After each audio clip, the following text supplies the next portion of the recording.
Well, as a freshman at Idaho State University, I had the opportunity to take a English 2010 class in which the professor firmly believed in group work, and then by working in groups and working to build a consensus is where the greatest work came from. So for this semester, she assigned us all to a group, separated everyone in, and I was lucky enough to work in a group of 6 that included me and then 5 other fairly attractive women. For a band geek like me, I was as close to heaven as I think I could possibly be at that time. As I explained to my roommate at the time how lucky I'd gotten, he said that, you know what, you'll never have a chance like this again, so you might as well take advantage of it. So I spent the good portion of the semester working to make sure that we had good grades, and that also the one woman that I had had my eyes on to ask out on a date, that I was making what I felt would be favorable impressions so that I could score a date with her. I thought it was way out of the realm of possibility, but I was determined to make it happen. About midway through the semester, our grades were top of the class, and I thought I'd laid enough groundwork that I was a decent person and that I might be someone that would be fun to hang out with. So I decided I was going to make my move and ask her out for that Friday night.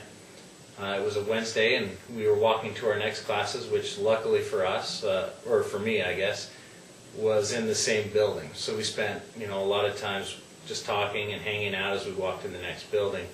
And just as I was getting ready to speak and ask her out, she speaks up and goes, "Derek, can I ask you a question?"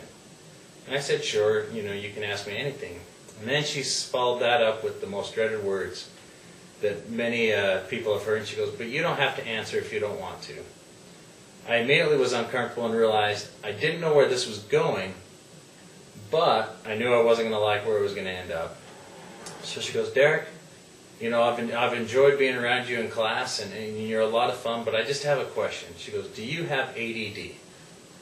I assured her that I didn't, but I was fairly embarrassed by the impression that I had made. I tell you this story for 2 reasons. One, obviously we need to pay attention to the impression that we are making with our clients. And 2, I told you this story so that I could tell you this next story. Fast forward about 2 years, I was serving an LDS mission in Atlanta, Georgia.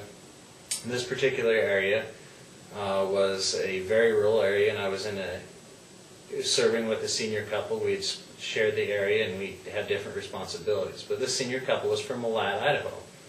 And as they knew that I was nearing the end, they're like, "You know what, there's a young lady that we'd really, really like to set you up with."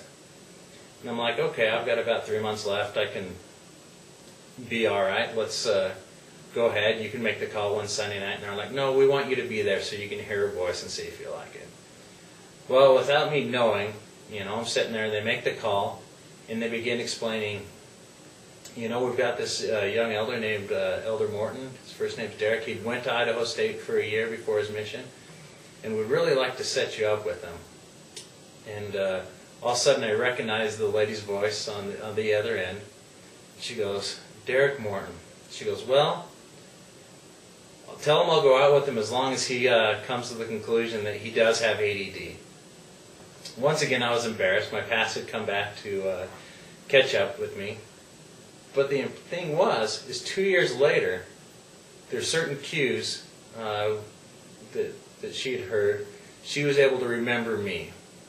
Now with our clients, for real estate agents and lenders, that's the most difficult part of the closing process. They can prospect and they get the client to begin with, but how do they get them? Most real estate agents, their post-closing marketing goes for 6 months, while the average length of home ownership is 6 years.